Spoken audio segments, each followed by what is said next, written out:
Good morning, everyone. It's May 28th, 2018. I'm Eric. I'm here at All News Pipeline. Globalists give us signs of danger ahead by pushing insects as new delicacy. Would you eat insects? Food shortages could make them a future staple of our diet. We get the latest signs of possible trouble ahead. This article was followed by this new article over at CBS Minnesota, which the Drudge Report linked to on Friday, titled "Cockroach Milk is being called by scientists the next superfood." And, of course, Steve Quayle mentioned in a SQ note, while linking to that story, what they drink, they become. And while what is clearly being marketed to hipsters in the tweet below as organic free-range cockroach milk might be a prime delicacy to some, as we hear from videographer Ice Age Farmer in the first video below, after 2 years of NASA verified global cooling upon our planet, stories from around the world show crops are being lost and food shortages in some regions are definitely ahead.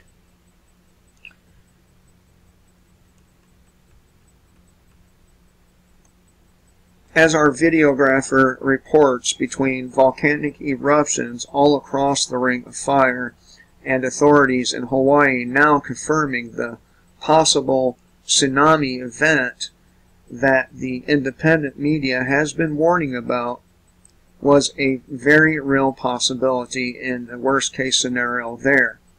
Let's stop right there for a moment.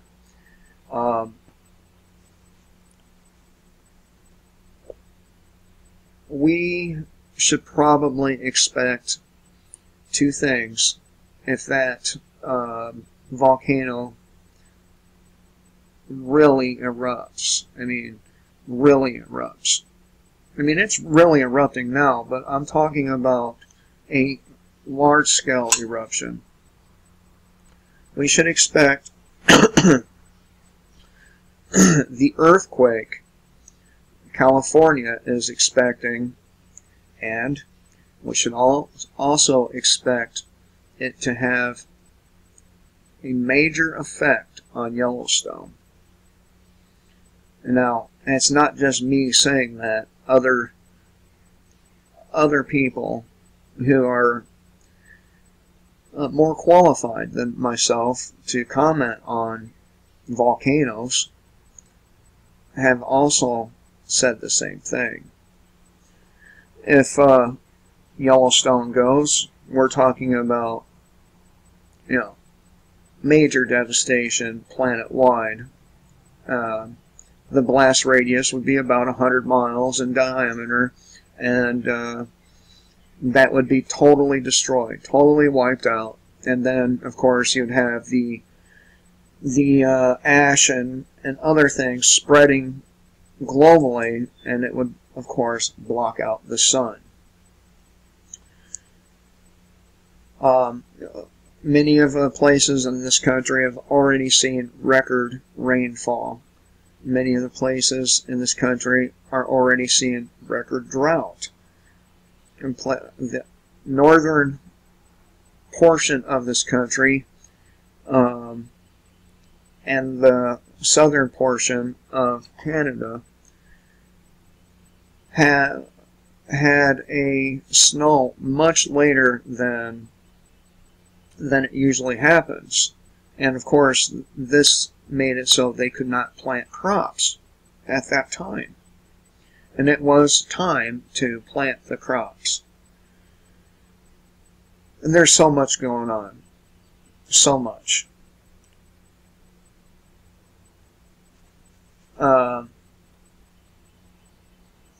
think here. What did I... Okay.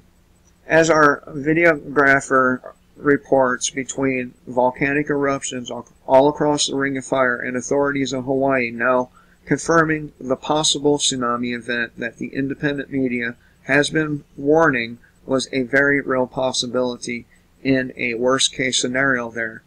NASA data proves that over the past 2 years, the greatest 2-year cooling event of the past century has just taken place, despite global warming proponents warning the world is still heating up.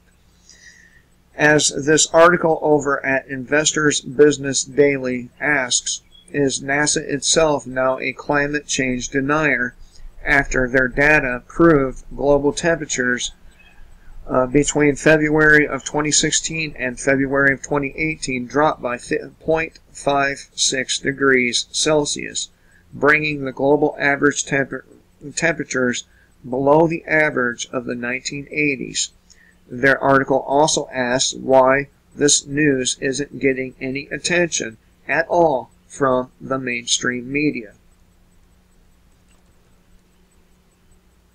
With NASA's new data clearly an inconvenient truth to those trying to bilk millions of dollars from the U.S. taxpayer, as we see in the map we've screenshotted below from Ice Age Farmer, showing us crop losses all around the world, partially due to the grand solar minimum. This is absolutely a worldwide phenomenon.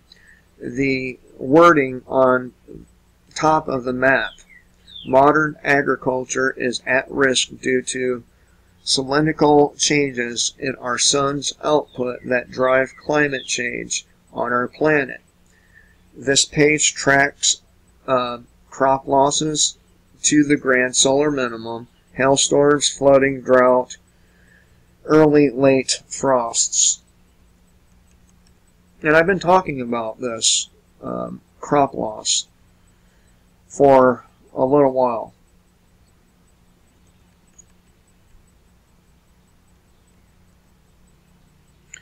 Showing us 101 events of crop loss across the planet as of this current moment.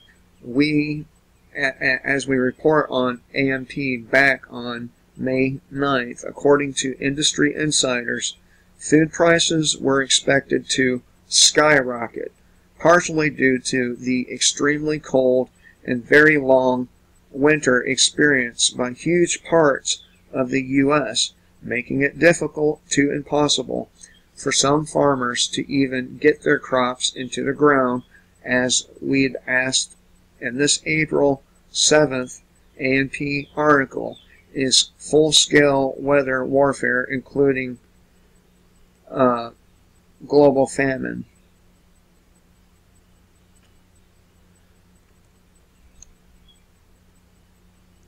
And while a tropical system named Alberto is now churning in the Gulf of Mexico, preparing to make its way northward and give us some of give us our first named storm of 2018 after an absolutely devastating 2017. Hurricane season will, absolutely a devastating hurricane season. Will America under President Trump be under weather warfare attack again in 2018, as so many have warned happened in 2017? I don't know that I fully subscribe to the notion that we have weather warfare going on. We could very well have a celestial body in our solar system that's causing a great deal of this odd weather. While the mainstream media will continue to call weather modification and weather warfare a conspiracy theory, history proves that it was used back in the 1960s and 70s by the Pentagon in Vietnam in Operation Popeye. Operation Popeye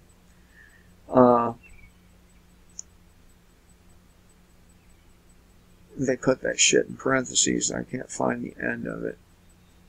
Parentheses. Fuck it. Project Controlled Weather Popeye. Motor Pole Intermediary Compatriot was a highly classified weather modification program in Southeast Asia during 1967 through 1972. The cloud seeding operation during the Vietnam War ran from March 20th, 1967 until July 5th of 1972 in an attempt to extend the monsoon season specifically over areas of the Ho Chi Minh Trail. The operation was used to induce rain and extend the East Asian monsoon season in support of U.S. government efforts related to the war in Southeast Asia. Former U.S. Secretary of Defense Robert McNamara was aware that there might be objections raised by the international scientific community, but said in a memo to the President that such objections had not in the past been a basis for prevention of military activities considered to be in the interest of U.S. national security. The Chemical Warfare Modification Program was conducted from Thailand over Cambodia, Laos, and Vietnam, and allegedly sponsored by Secretary of State Henry Kissinger and the CIA without the authorization of then Secretary of Defense Melvin Laird, who had categorically denied to Congress that a program for modification of the weather for the use as a tactical weapon ever or even existed. So the nutshell of this here is we're getting extreme weather already, and we have already experienced crop losses, and it's just getting worse. Again, expect Yellowstone. Expect it. See, I could have been completely wrong about what was going to cause shit to hit the fan. It may not be the financial end of things. It could very well be just fucking weather. And of course, weather bad enough will lead to a financial collapse because of all of the damage and all of the money that it will take to rebuild after these major weather events. Anyway, I thought I would share this with you because, well, if you don't have any dried beans and rice and canned meats and dried meats and ways to filter water, you don't have bleach, you don't have iodine, you don't have, you know, concentrated vitamin C's, these kinds of things, you should probably think about splurging on them in short order. Till next time, kill the state before the state kills you.